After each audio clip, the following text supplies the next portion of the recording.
Good evening, everyone. I would like to welcome you to the National Fragile X Foundation's webinar, Strategies for Executive Functioning Deficits in Females with Fragile X Syndrome. I'm Jane Dixon-Weber, the Director of Education and Support Services here at the Foundation. These webinars are made possible because of your contributions to the Foundation. So the format for this evening, first there'll be a presentation, and there will be time at the end for your questions. Just use the chat box on the side of your screen, and also use the chat box if you have any problems. Now, I would like to introduce you to today's speaker, Barbara Haas-Givler. Barbara is a board-certified behavior analyst and the Director of Education and Behavioral Outreach at Geisinger's Autism and Developmental Medicine Institute in Lewisburg, Pennsylvania. Barb has extensive experience in special education, serving in many different capacities over the course of her career, including classroom teacher, administrator, educational consultant, behavioral analyst, and research associate for clinical pharmaceutical trials. She frequently presents at local and national conferences and provides consultations and trainings on strategies to support students with genetic syndromes. Good evening, Barbara. Welcome.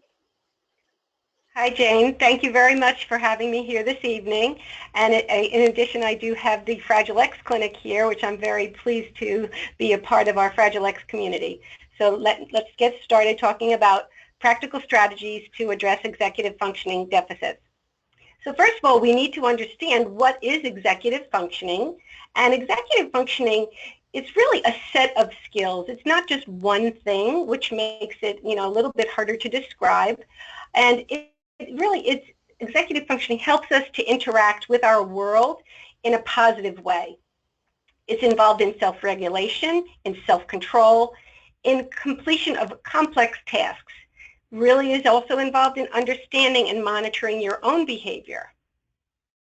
Components of executive functioning include things that we might have heard of previously, such as inhibition or impulse control. Some people have called it your edit button. It includes transition, and transition can be between ideas. You can have transitions from people to people, from place to place, or from one activity to another. So those are components in the ability for a person to really handle and or navigate transition. Emotional regulation is an important component of executive functioning because you really have, sometimes you have people that have difficulty and have extreme reactions, which is really connected to an understanding and judgment on your perspective. So what we really need to do is help individuals who have difficulty in regulating their emotions and getting their assistance with them understanding the judgment and perspective involved. Components is also involved is initiation, and we think of that as beginning something. It's the initiation, you begin something, you develop, and you do some problem solving. Working memory, or your scratch pad. That's like when you have to hold information related to a task in your mind to remember it and then to proceed with another part of that task.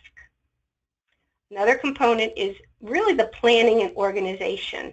These are the things that you have to think ahead. You're going to identify what you need, the tools to get that job done or to address that task. Other components include the organization of materials, the systematic way to organize, categorize, and ready your materials. Another important part of really a part of a behavior that depends on our executive functioning is our ability to self-monitor. Your ability to monitor how are you doing tonight as I'm talking to you. Am I talking too quickly? Am I reaching the audience? Am I on task? Am I really achieving or following the rules for this presentation this evening? What are the standards for me to achieve what I need to achieve in a class that I might take? Why do these skills matter? Well, very many of those skills, as you could readily see, are important for school success, for our independence. As we get older, can we start cooking? All the organization skills that are needed for cooking. Driving, when we think of how complex the skill of driving is. When you're going to college, you need to have a plan of how many courses can you take. When we get to college, oftentimes we need to have some supports for individuals that don't have a well-developed executive functioning skills. It's important for employment. Our decision making, if we really don't have a good organization of ideas of the way things have to happen in sequence, it has a difficulty, we have difficulty making decisions. We might get overwhelmed. We don't know where to begin even in making choices. These skills are important for positive relationships. If I'm not regulating my emotional reactivity to something, then maybe I won't have as many well-developed friendships. People won't want to be with me at work because I overreact to things and I don't regulate my own behavior.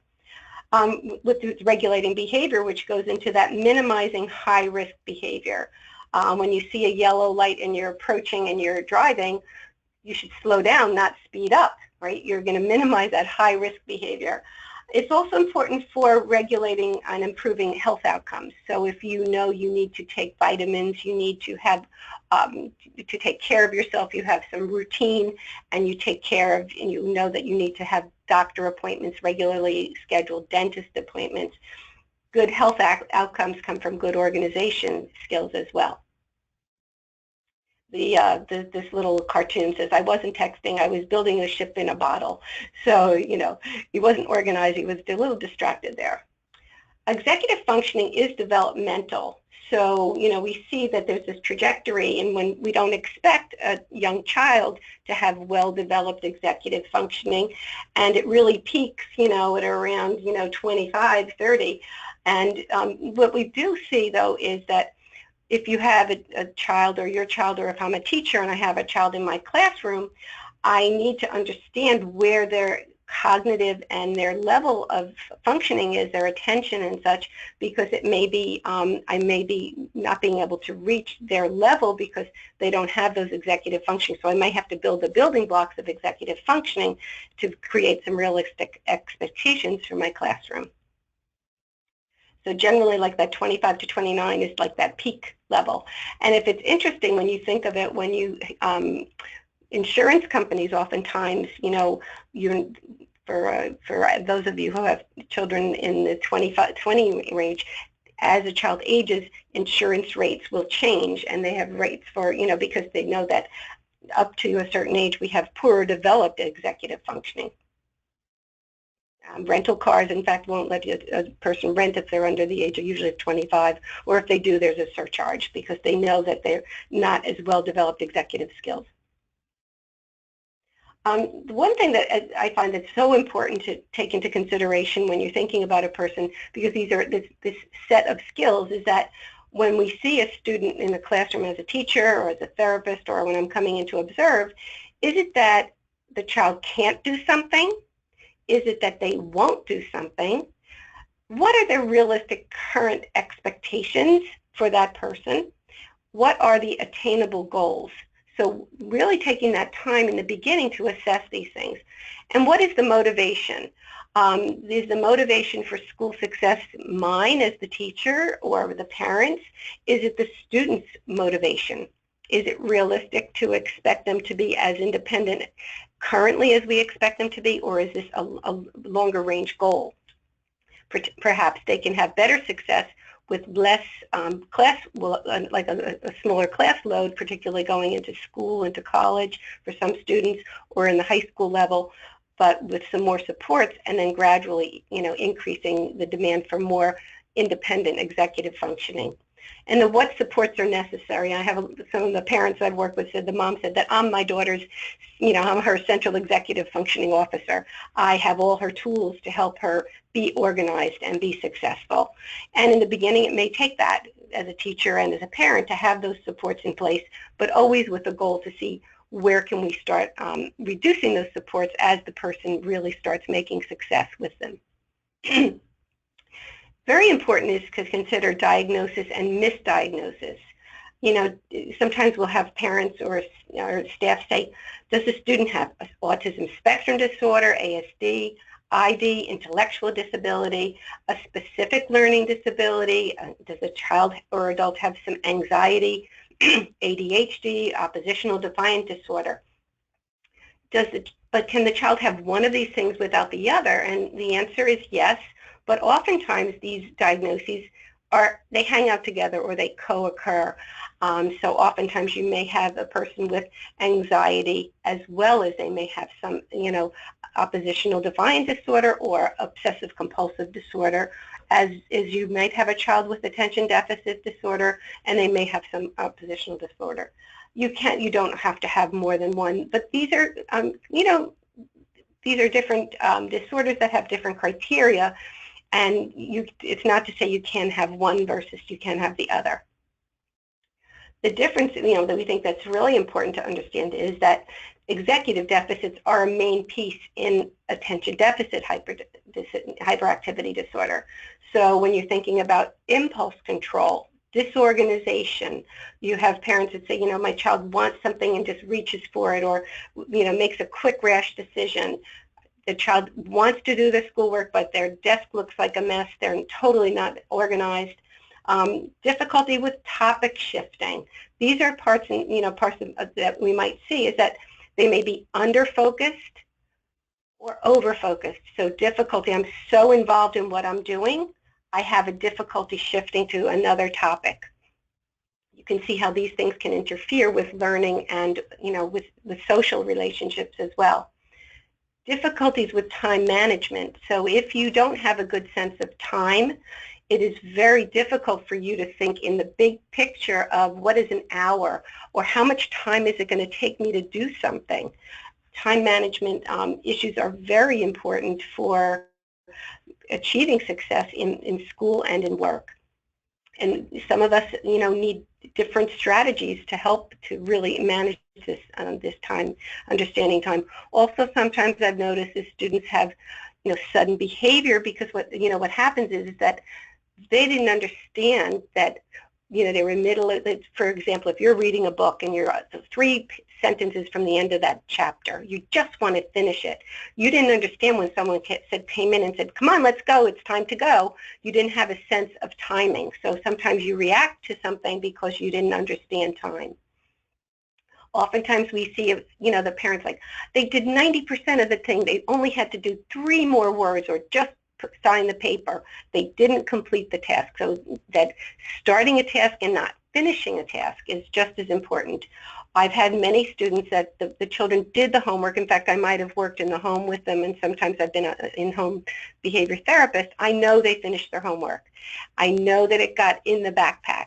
Somehow in the morning they went in the backpack to get out some more papers, and there they were. The papers must have just got left on the, on the kitchen table. So sometimes it's, completing it, but then not getting it to where it needs to go. If you have difficulty planning ahead, that's a very important part of success in school and as you get older and you're more in charge of your own behavior. So sometimes in schools you see a big change from 3rd, 4th grade, you start seeing more expectations for the student to be able to plan ahead and understand, what do I need to do this task? I have a report that's due. So it's really oftentimes the strategies that we'll talk about are ones that will help to set up the person to succeed. That is really my feeling, is that many of us as adults we have our own strengths and weaknesses. We might know, for example, tonight I knew I was coming to this seminar. I looked at my watch so many times. I made sure I got here early because I didn't want to have a chance that I would not be able to set up my computer. So I planned ahead, and here I am trying to expect sometimes my student who may not have the experience and the age and practice of doing this to be able to plan ahead. So sometimes you need those supports in the beginning, and we adults don't realize how many different ways we have these supports built in place for ourselves, or we find places to put them there. Sometimes we see with students that have ADHD and or executive functioning deficits, they can't sort out what's important and what's unimportant. So sometimes you see, a child, in fact, I had a parent that was it was a really great strategy. her child always was worried that the teacher was going to want a paper. So she would bring home her papers from school, and her mother would say, well, this was done. It has a note, and it says good job or a check mark. And the parent would say, we can put that away. And the child would be all upset, saying, no, no, no, no. The teacher might ask for it again. I'm not sure if I need it again. So what we would do is with that child is we would ask the teacher to really help us understand what was important and what wasn't.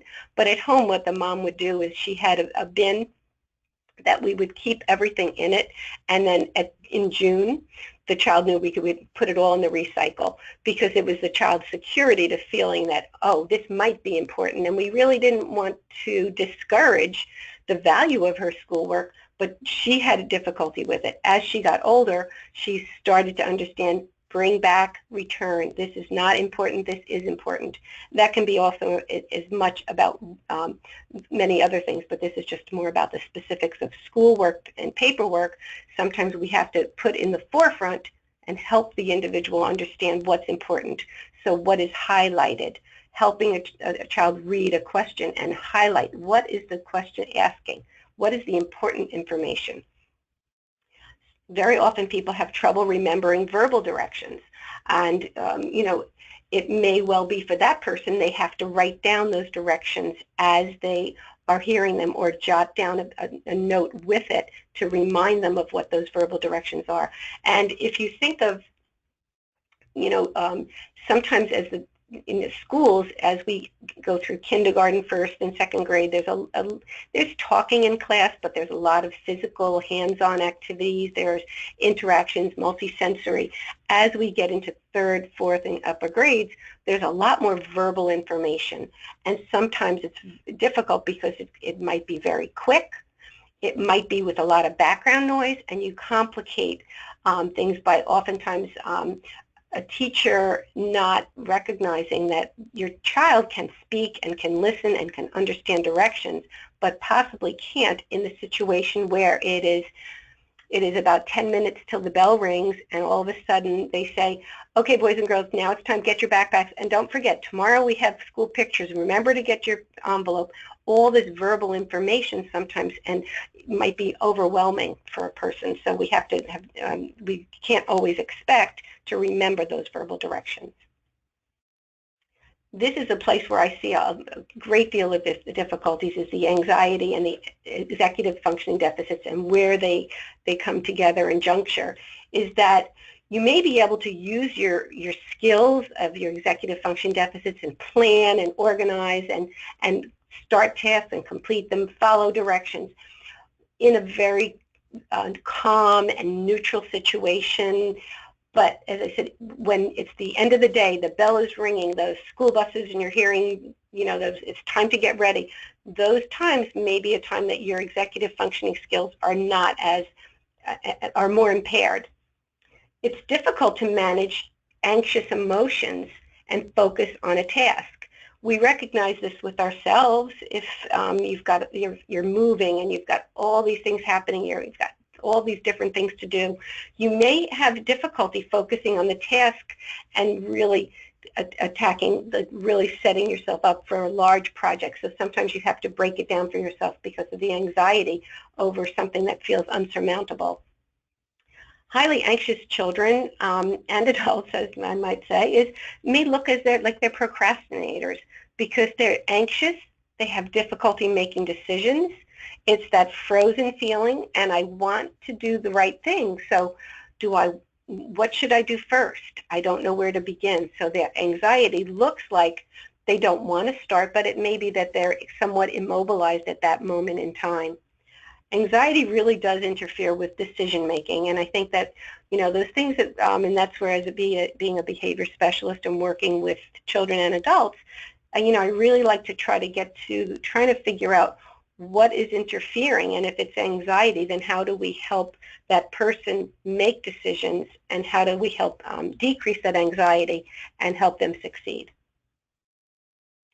When we're thinking about intellectual disability and executive functioning deficits, children with intellectual disability will likely show executive functioning ability that's closer to their developmental age rather than their chronological age. So if a child is developmentally near a 3 to 5 year level, then they have the executive functioning abilities of closer to that age. So I have had children that really had some, really difficult time. They could read and they did well in their academics that were very structured, but their executive functioning and their organization, they needed a great deal of support in those areas. So it can often be more impaired than what would be suggested. So that executive functioning deficit can really affect, and you might see that the child doesn't appear to be learning as well because of the difficulty of the compounding effects of executive deficits. When should you suspect executive functioning deficits? Well, she makes silly mistakes is one of the things. She knows those answers. I don't know how she did those words with me last night. I know she read every one of the problems, but she made a silly mistake. I have to tell her, these are different aspects. I have to tell her 10 times before she gets started, so that not being able to initiate. She starts her work, but she never finishes it. She doesn't follow directions, loses everything, gets frustrated if I give him or her too many things to do at one time. Even my typical son would say, "Mom, what did you say? You just said like 5 things. Could you just tell me one thing to get started with?" She cannot remember the steps of what to do in the order that it needs to be done. So, when we think about getting started in the schools and even in different interventions, we really need to think about the assessment of the person's executive functioning. And there's a variety of direct and report-based measures that maybe some of your children and or adult children have had over the time. And oftentimes when the school psychologist might do some assessments, there are different components of the test that will capture some of these aspects. What's very helpful is to examine the functioning of the person in multiple environments, and that can help. So if a parent says that, wow, in school, my child seems to really be organized and able to do things and get things done, and when he's home or she's home with me, everything is just a like a whirlwind, and there's no focus. So what might I think is that, well, the school, obviously, a teacher in the school has many more things under their control. The phone's not ringing. They're not parents. They don't have. They're not having to discipline or cook dinner for other children. So in the school, there's much more structure and routine potentially that's helping that person succeed. So it may be just that they can't do those behaviors in different settings as well. Are there situational specific aspects to these deficits? So if, in fact, you have a child that you see that they really have the most difficulty is, like I said, at the end of the day, they're disorganized because they get so anxious, they're excited, they're going home. It looks like I'm talking. Can you still hear me? Yes, we can still hear you. Okay, they said your network connection's been reestablished. Okay, very good. Okay, good. So, but are there situational specific aspects to these deficits and these executive functioning problems? So that's something that I like to, I feel like I'm CSI. I'm trying to figure this out. When are one of the most difficult? Is it towards the end of the day? A person is very tired. They've been, really keeping it together. They might have had a lot of anxiety. They wanted to do well all day long. So the end of the day, they're not as organized. So what it might tell me is I might want to, especially when the kids get to older grades, is if there's a study hall, where like at the end of the day the child can regroup back with a learning support teacher to organize and get their materials together so that they go home prepared. So it might be the end of the day is difficult. Other students do better they need to come into school and have somebody else help organize them. Also, sometimes in the home, I had one mom that said, I never wanted to have charts at home. I thought that we were done with charts. Well, if you think of it, it doesn't have to look like, the young child chart, but many of us, have day timers, or we use technology to keep ourselves organized, and sometimes that a better way to help if in the home executive functioning deficits are more problematic. I won't go into this in great detail, but there's one thing that's called the brief, which is a behavior rating inventory of executive function, and there's various forms of it, and oftentimes at our clinic we will have the parents and teachers fill it out, or sometimes it's even a person do a self-report, because it's looking at all of these different areas, and it shows strengths and the challenges along the range of these executive functioning, and it's very nice to organize it and see the various pieces to it.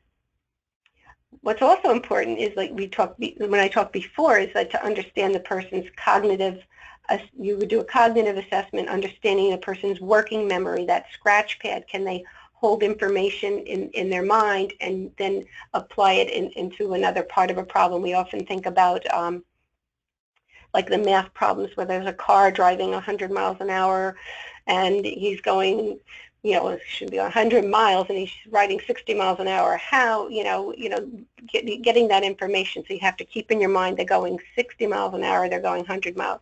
How long is it going to take? Processing speed. How long does it take a person to be able to do certain skills? How long, is it a delay in their processing? We also see some direct testing observations. So, does the person make comments that are off tangent? Do they need prompts to stay on task? Do they need, is there a lot of self-corrections or impulsive responding? Do they need frequent breaks? Often when we're testing, we'll look to see, does the person need frequent breaks? We'll also look for, does the person need a lot of repetition of instruction? So those observations will be made and then will be put into this cognitive assessment. So sometimes you'll see, a child answers wrong and then quickly corrects it. So they made that impulse first and then corrected themselves. When we think about structure and routine, I think this really helps to understand that if you have things in order and there's structure and routine, it takes the load off of executive functioning. You don't have to be thinking about all those things because you're doing some things in order, so you don't have to think about every single aspect of your life. If you think about yourself when you, some people, like in the morning, they would brush their teeth, they do things in a certain order. They go get their breakfast, brush their teeth, get showered, whatever their order is. If you do it in a similar order, oftentimes, and the keys are in the same place, all of those things that could be challenging, you can make them routine so that therefore you don't have to be worried as much about those things. Then you can give yourself some energy to the things that are more difficult for you. In the classroom, we think about these general classroom strategies, and structure and routine, as I said a minute ago, is very important. And when you think of it, there's predictability, there's a comfort. If you're an anxious person, you don't know what's coming next. You're spending a lot of mental energy wondering what's happening next. If things are routine, that's very calming to people, that they're doing something that they know is challenging. So, for example, math might be more challenging, but they look and they know, oh, the routine is after math, we get to go to, I love going to my music class. So the structure's there, the routine is there, and I know what's coming next. Clear, well-defined limits and expectations are very important. If you know what's expected of you, and you know that it's very consistent and it's clear, you're really, it's easier to function for many people, and for ourselves as well, I would say, is, in a work environment, isn't it more, for us, if we work in an environment where we understand, what we're supposed to be doing and what our expectations are. Visual supports and schedules are often extremely helpful, and if you think of yourself and your child, oftentimes you are not as able to think when you're worried about something. If you're anxious, if you have this executive functioning deficit, this visual support could frame things for you so you can see visually what comes next. I'll be showing you some other examples, but very often the visual structure will be very helpful in supporting what is expected. Your classroom, you will want some built-in reinforcers. As I said before, that sometimes you have difficult things that are followed by some easy things. We want an 80-20 mix oftentimes of easy things, hard things, so the things that can help move us along. Avoiding that information overload. If too much information is coming in, it's difficult to sort out what was important, what was relevant, and too much verbal talk sometimes is overwhelming. Minimizing distractors, that being said, we know that we can't remove all distractors, but if I'm going to be doing a difficult task, or if I'm doing math that's challenging for me, or in my own house, if I have to work on something, I might minimize the distractors for myself, but I've learned over time that's what I need. So sometimes for the students that we work with or our children, you want to minimize those distractors while they have to do something and give that mental energy to something that's more challenging. So in a classroom, sometimes I'll go in and I see the child is by the fish tank or the heater or the AC unit that cycles in and out. Well, that could be very distracting to some of our children. Sometimes by the door is distracting because there's teachers coming in and out, or there's other children that are visually just moving in the hallway that might be distracting. Minimizing the known triggers for the person. So if you know certain things are triggers for that person, there is no need to, you can minimize those triggers if possible. Preferential seating in a classroom is important. Each person is individual, so I might have one student with Fragile X that really does better if she's really near the door, because she then can feel comfortable, because she likes to know that when it's time to leave, she can exit the room. Or if we have a program with her that if she feels anxious, she can request a drink of water. I know that means she needs a little break, so she's near the door to leave. Other children like to be closer to the teacher, where the teacher can really help ground them and give them back lots of feedback. So it's very much the individual in the classroom. When you're customizing and you're giving supports to people, oftentimes in life we really sometimes resist the very things that would be good for us or would help us. So in the beginning, sometimes it's like, why do I need to do this outline, or why do I need to chunk this out, or I don't understand why I need this calendar in front of me.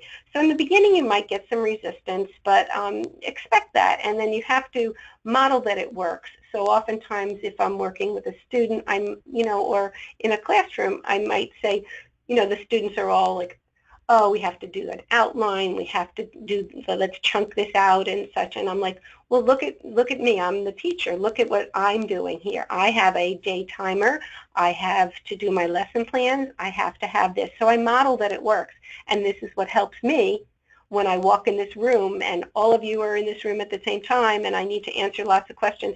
I have my framework in front of me. So modeling that it works. And in the home, oftentimes, I've done that, with the families and the parents, if you can sit at the table and show how this is how I did it. I had to really we're having a party for your sister or brother's birthday. What do we need first? So then we organize things. I model that this makes the party a success because we knew what we needed first. Solicit the students' input. So, many of our students do understand that they struggle with following directions, or if there's too many people talking at the same time, or they feel frozen, they're immobilized by making a decision or getting started. So it's really important to get the students' input and how do you think I could help you? And many times the kids have some ideas. You may have to sell the student on it in the beginning, but I always say about perk it up and make it fun. If you look around and, I guess I always knew I loved being a teacher. I always loved school supplies, but giving some things some color and giving, there's so many different organizers and ways that we can really perk things up and make it fun. It doesn't have to be, like boring and, this is just a schedule, but we can really, I have one young boy that he couldn't remember the folder that was the take-home folder. He could read, but somehow that folder just got buried in his desk. So what he loved was his dog. Well, his dog lives in his home, so the folder had a photo of his dog. So he always knew that that was fun. This is, I have to take this home because this is my dog, so I'm going to bring this folder home. This is my home folder. I think the challenge oftentimes is for motivation, and it's like the dangling carrot and, oh, what's going to happen at the other end if I don't do what needs to get done. So sometimes we don't have motivation, or the motivation is the parent's motivation or the teacher's motivation. I know you can do this. I know you can. So how do we motivate the person? It's really figuring out what they like and what they enjoy and reinforce those things that might be challenging for them to get to them to the other side in success. There's also sometimes a challenge of a mismatch. So like that mom that she said, I never wanted to be this organized mother with schedules and routine. I'm a loosey-goosey. I'm an artist. I like to hang loose and make decisions on the fly. Well, that child and the parent may not be a good match at the beginning. So we have to say, you really, in order to help your child, you might need to have some more of those schedules and be a little bit more routine, because your child responds better to that routine. Sometimes, I've had teachers that were, too making quick decisions and just like not as organized, and the children needed a teacher that was more organized, not a teacher that said, read the 3 chapters and, we'll talk about what's going on. I might need to have something with outlines and like a planner. I might have someone highlight the important notes because that teacher or talk too much. When I had my school program, I had many children in my program. I had a couple of kids with Fragile X, and I had teachers that would talk so much, and myself included. I sometimes talk a little bit too quickly, but what would happen, I had one teacher that would get so excitable and so exuberant that she was almost over the top and really would be almost a trigger, because she was like, what a great job you did. Well, it really got the person with Fragile X too excited, and it was almost too much attention. So we don't say we have to change everyone, but we give people insights as to what does this child need. It's not that any child is a cookie cutter of each other, but what is this child's needs and what's the best match? Sometimes it's the school placement, the classroom placement. Sometimes it's a curriculum mismatch. So we have to really take into consideration, is the curriculum organized and have a really good way of bringing back and repeating things until it's into long-term memory?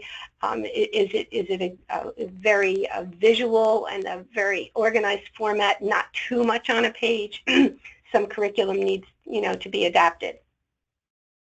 So when we're customizing supports, we think about group and individuals.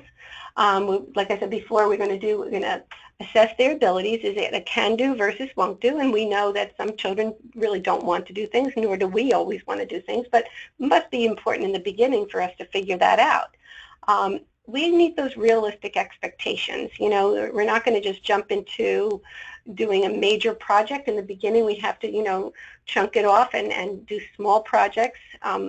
We think about that expression, the low-lying fruit. Like, so if I have 10 things to do I say, oh, I'm going to do that very difficult thing, or do I do one little thing and say, wow, that's done.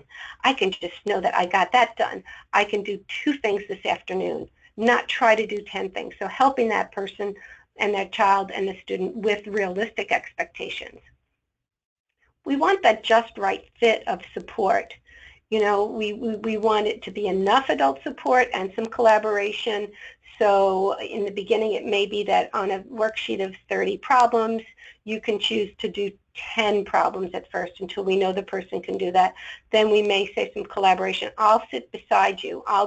Sometimes I'll even have parents that'll say, if you have, a list that you have to make, or you have to balance your checkbook or do something, if you sit down while your child is doing their homework, you're setting the tone, and it's almost like a collaboration. I'm doing my work, you're doing yours.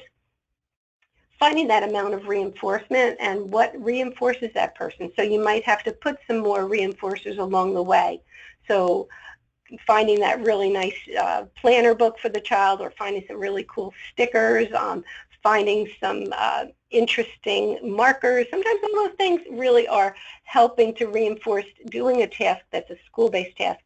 Setting up, even at home, we often say have their own little office space with their tools, everything there organized for them, because then we're ready to work.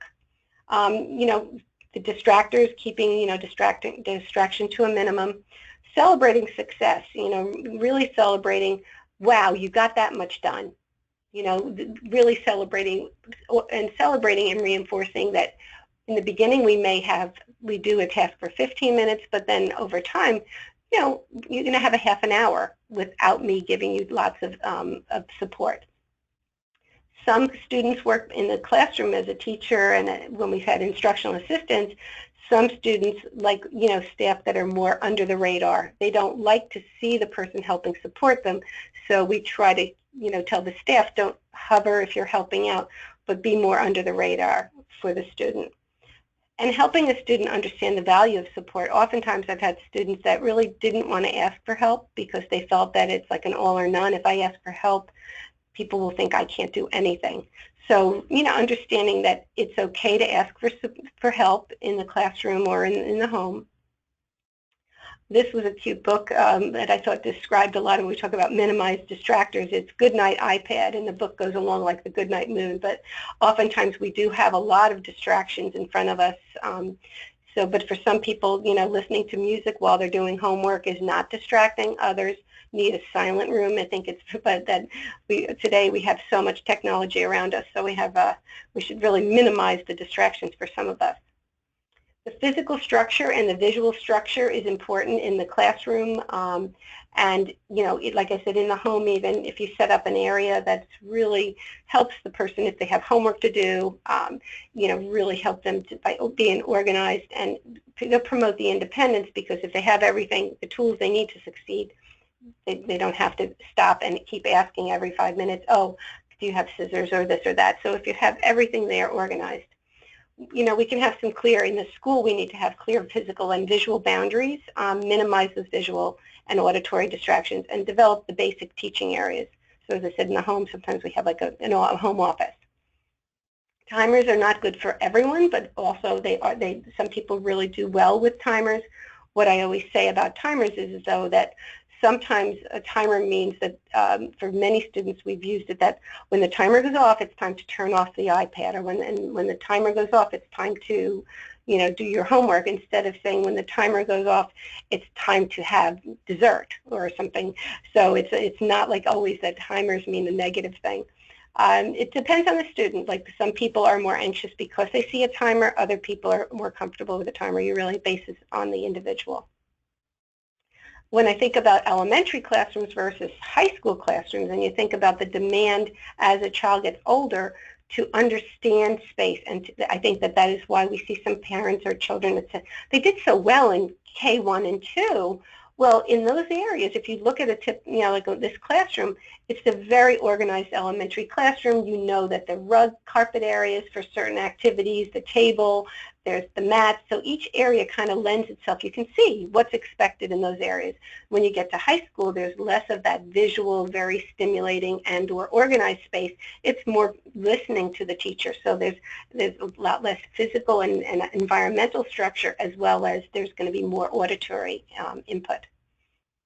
There's different types of schedules depending on the age and the developmental level. For some, it might be as much as having the actual objects, like art was represented by a paintbrush, computer by a couple of little keys, through to more schedules that have pictures and or the words and time.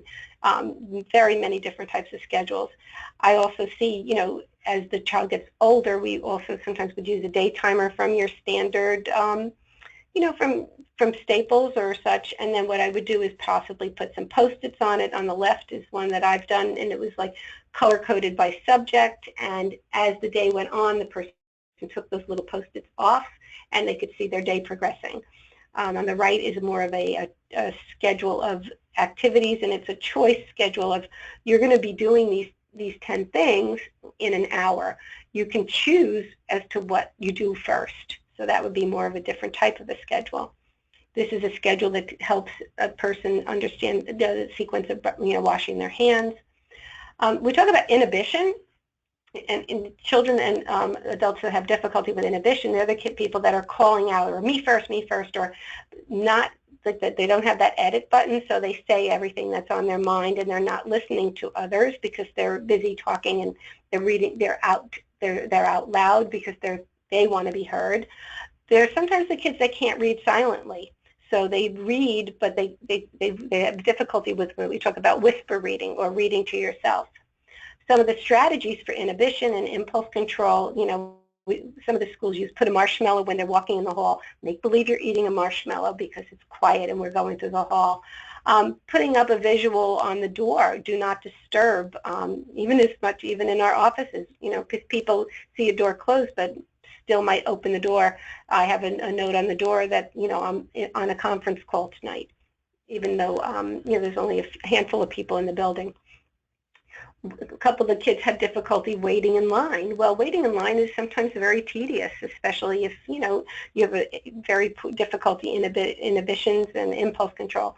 So I wouldn't use exactly that whiteboard on the wall, but I might have the child with something in front of them to do while they're waiting in line. Difficulty with inhibition, you need to give a reminder of what is expected.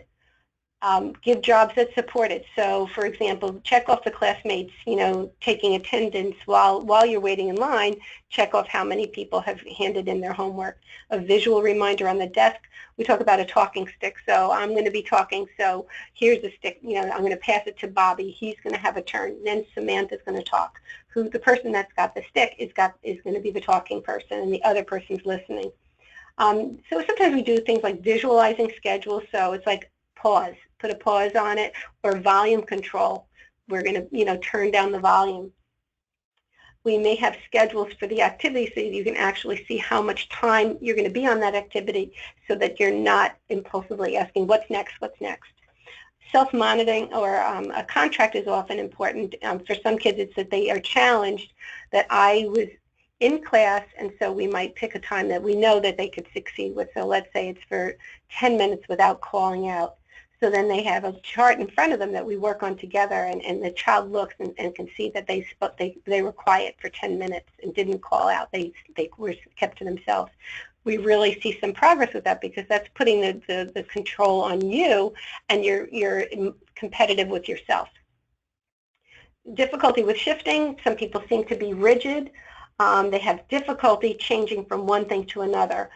We talk about transition, and that's one that's really important. And when you think about it in life, almost everything's a transition. You transition from a person to a different person, whether it's in school or in your home, from an activity to another. So you're eating your dinner, then it's time to go, go get a bath. You're going from activity to activity, place to place, preferred to preferred activities, for preferred to non-preferred. It goes in all those different variations. And I've seen some children that, and students that had difficulty. They loved school, but really had difficulty transitioning through the threshold of coming in the door of school.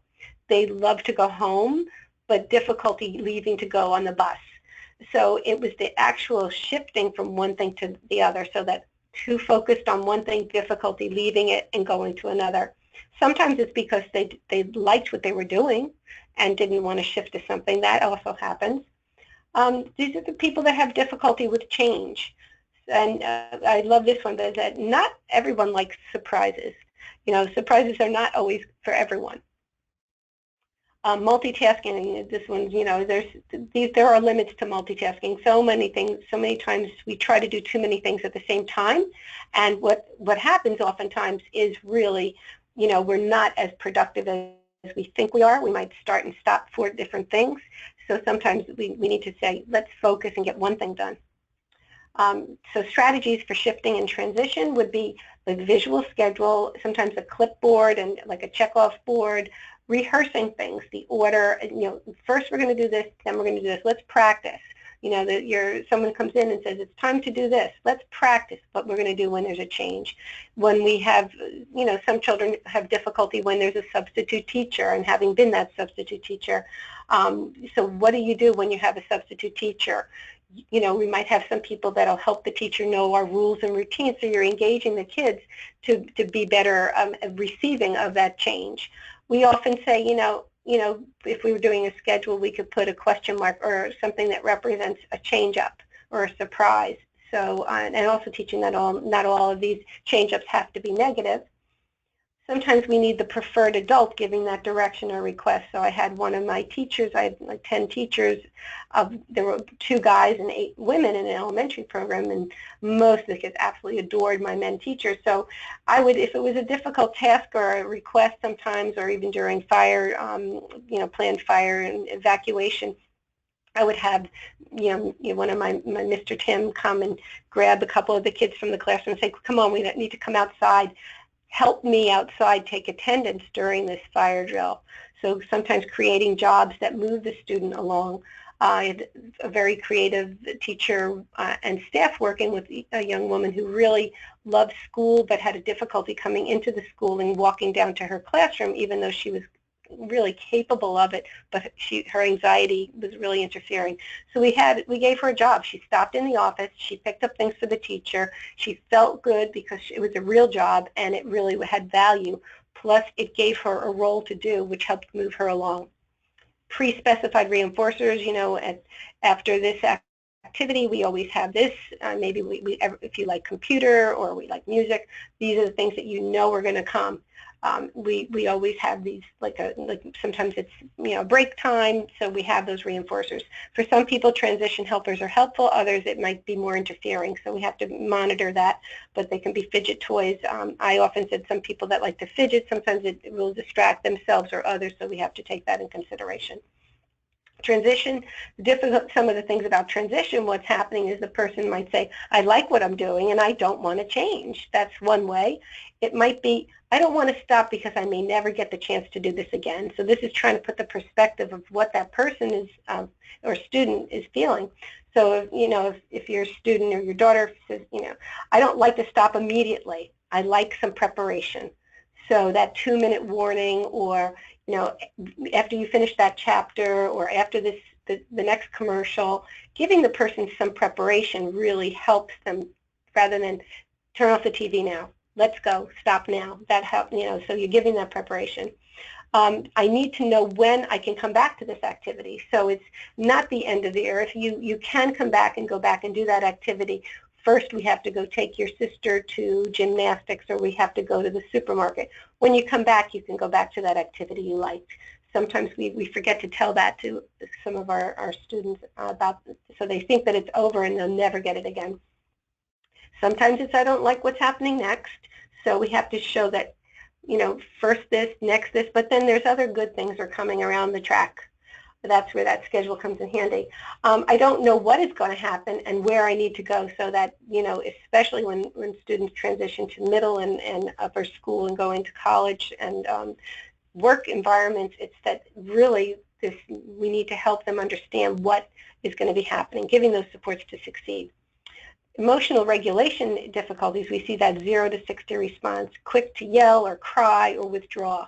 That often comes along with that black and white thinking that it's all good or all not good. Some individuals have difficulty losing a game, so as soon as they think they're going to lose, they want to walk away from the game. We have to help in that case, because what might happen is then other people are never going to want to play with our children. Disinterest in another person's thoughts or ideas. Those are, some of these things we need to encourage and reinforce through activity. Being upset when things are not as I expected them to be. So that failure of expectations. I thought when we went to this movie that this is what was going to happen, or I thought I was going to be I was having a party, and I had a young girl, and she was very disappointed because she didn't like birthday parties, because she didn't like. Sometimes she got gifts that she didn't want. Sometimes she got gifts that she didn't like, or that she already had. So we had to rehearse and practice some of these things, that this is what might happen. So we use social stories and rehearsal to say, let's play around with this. What is something you could do, giving those alternates to those responses. The speech bubble was an idea that one girl I know came up with herself, and because in schools they always have that speech bubble, and it would say what the person's thinking, and she would write, my idea is this, or I wished that.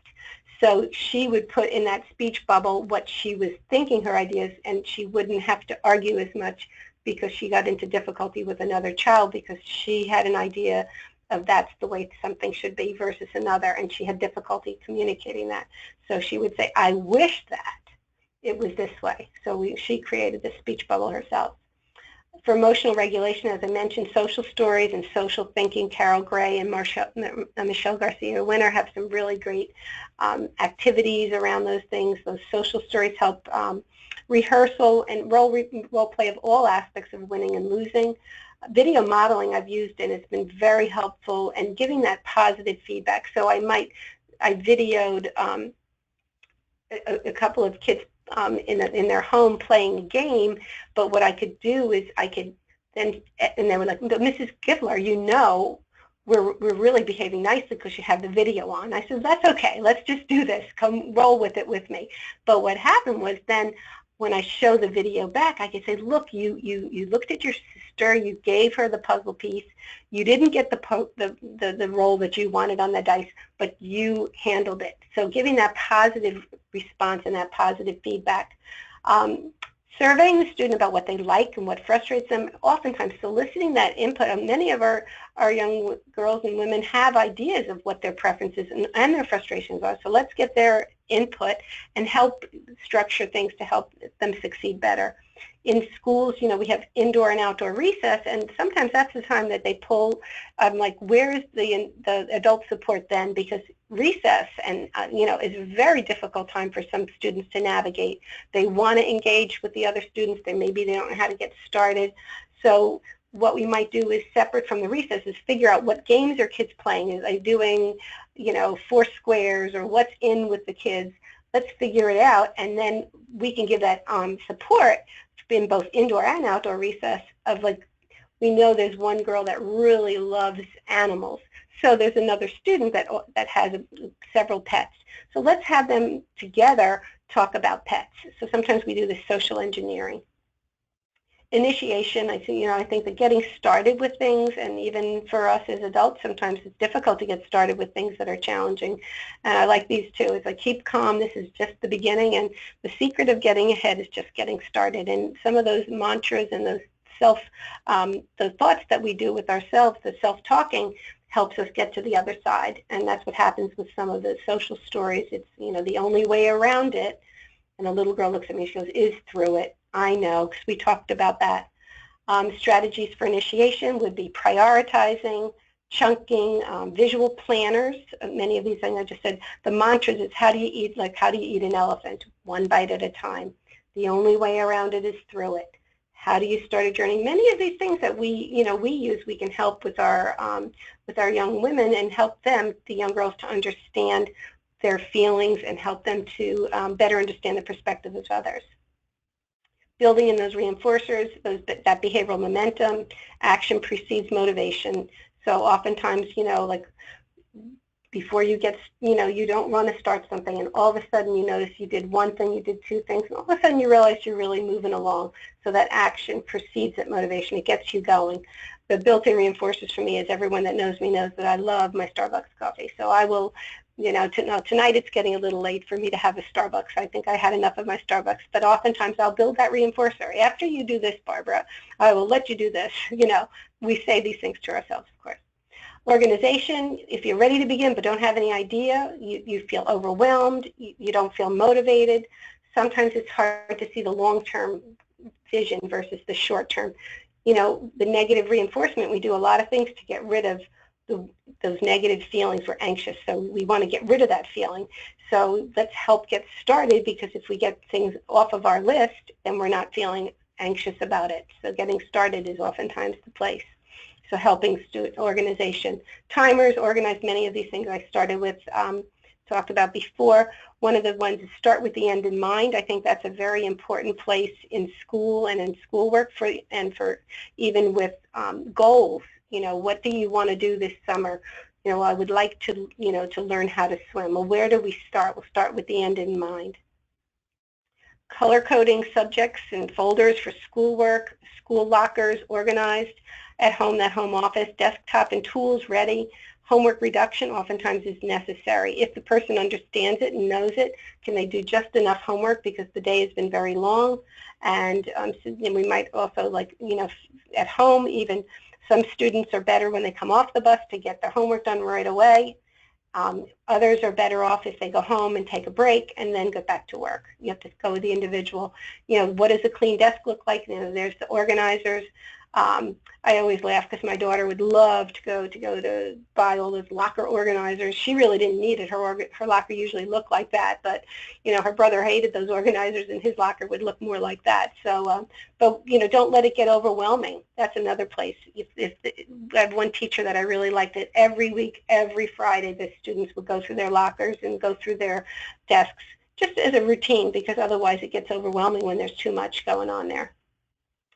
Executive functioning and social skills, and the structure and adult support. So the social skills groups are often helpful. I mentioned the indoor-outdoor recess, after-school activities, play dates, social dates, meeting at various events, community events. Sometimes too, if we have a young girl that's kind of shy and doesn't have a lot of friends, so we would suggest finding somebody, maybe one from school, one from a different community activities, and help if the child and the parents can come up with some ideas, either meet in the community or play dates in the home as well. Teaching that hidden curriculum, oftentimes people don't pick up on with a hidden curriculum. So what are some social situations that are difficult, and understanding maybe why people say things, or what does mind your business mean. Kind of picking up on some idioms. Sometimes we don't have that hidden curriculum of understanding what the rules are. Sometimes we have to more directly teach those rules. Why do these strategies work that we've talked about? Because they can really work in any setting. You can demonstrate to students that these things work. So, if a student that we can really help them see that they achieve that success in that activity because they worked with those supports. You tend to do less talk and more action when you have visuals and you have things organized. You don't need to talk as much. If you're visual and you have something in writing, whether it's a contract that says, I'm going to do this, I'm going to work on being on my task in the class for 10 minutes, or I'm going to raise my hand. There's a visual prompt there. It's less emotional than hearing the teacher say, put your hands down, put your hands down, don't call out. That hearing that emotional and the verbal response is sometimes not as helpful as that visual, because then you can decrease that dependence on hearing the adult prompting you. Small steps decrease anxiety and feelings of being overwhelmed. Over time, practice with this is foster independence, but it's front-loading. It's doing some of these things up front to become more independent. Avoiding that surprise element, things are predictable, and therefore, I'm much more comfortable, so therefore I'm able to use my thinking to those other efforts that are there and expectations that I have on me. We visualize the end is really helpful for why these strategies work. These are some resources, and as I told Jane and David, I will have these in my presentation with just some photos out of it, and I'll send it as a PDF to Jane for those of you who are interested in it. So these are some of the resources that I've used to create, and there's a lot of these things that are public domain. You can really go on there and create some of these schedules and charts and some schedules for you and organizers for you to use, and even some behavioral contracts as well, and self-monitoring, as well as some of the social stories and social thinking activities. I'd like to thank you very much for your attendance this evening, and I hope that you found this helpful. As Jane said, there's some time for a few questions. Yeah, I know we're already past the hour, but if anyone has we can take a couple questions if anyone has one right away. I was thinking, I guess I like to think that, when we get done, we get to have dessert, so I'm still focused on that. So I'm still thinking about dessert.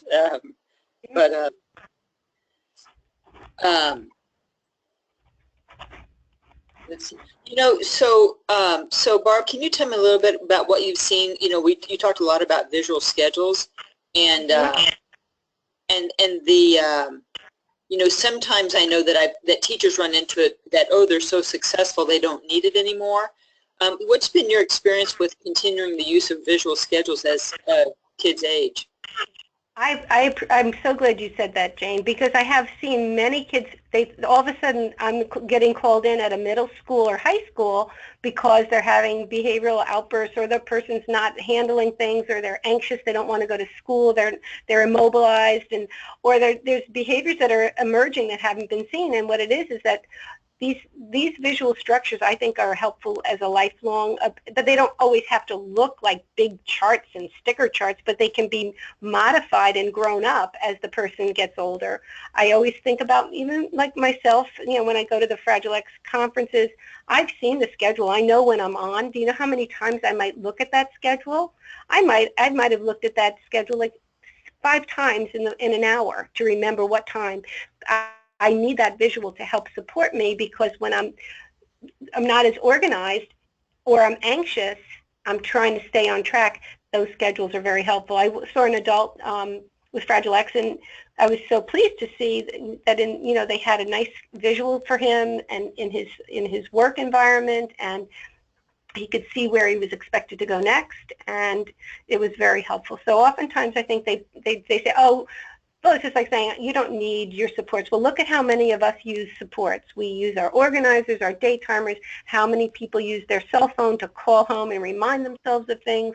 So I think, like I said, we don't have to have them have very immature, childlike looking schedules, but it can be grown up, and I think it's still helpful. Thank you for asking. Yeah, I think that's good. I think it's important to realize that we use schedules our whole life. We all do. Okay, I have a question that came in. My daughter is 9 years old, and every day she struggles to choose what to wear. I give her 2 choices, but I would like her to move beyond me choosing for her. Your thoughts? Okay. So my thoughts would be, I don't know if she does it the night before or not, but oftentimes I've seen that in the night before, when we're not, it's in a more relaxed time, we're getting, we've had our snack, we've had our bath, or we're in a good place. We get a hanger and set up 3 different outfits that are appropriate for the next day. So she's chosen them with her, and then in the morning, all she has to do is choose which hanger. So it's like a joint choice. And it takes that stress off in the morning of making that choice.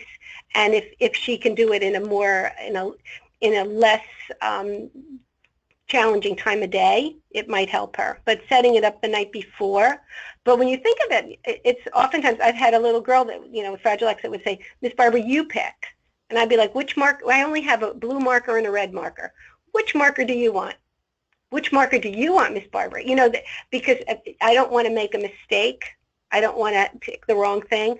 I was at, and it was when Marsha was doing a presentation for some of our adults, and she was asking the individuals to say, what are your triggers, or what are your things that really make you anxious? And the one girl kept saying, I don't know, is it this, or is it that? Is it this, or is it that? And I looked at her and I said, is it making a choice? And she said, yes, it is. I can't even make a choice over those things. So I think by doing it like when you're in a more calm state, and not like letting her set up her hangers the night before, maybe, like, so she's doing it in the evening before, might be a way for her to do it more. I got you.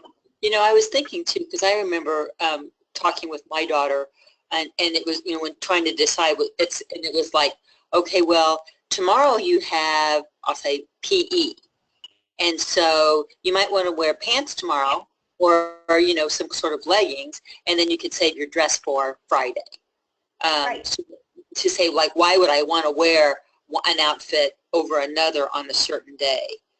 Maybe right. It's the weather, or but you can also introduce too much information too. Right.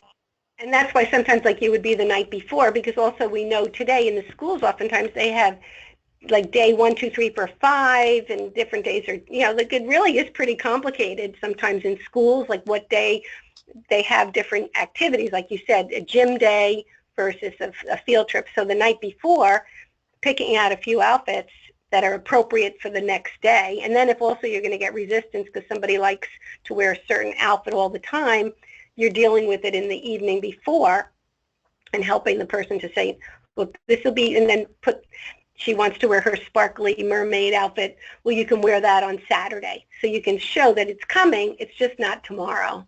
So, yeah. So another question that I was thinking of as you were speaking is, so are a lot of these things, you know, the ideas that you suggested, are they written into IEPs? Oftentimes we would put them as like accommodations or specially designed instruction would be a good place to put it, because it might be that, you know, sometimes it's absolutely written in, you know, some of the words are very common in the school curriculums. You would hear chunking and using Venn diagrams. So there's different ways that in the schools they would use it, like for reading, using highlighters, using different organizers. But yes, that would be a good place to put them in the IEP, in the specially designed instruction as supports, because, you know, you want to set the person up to succeed.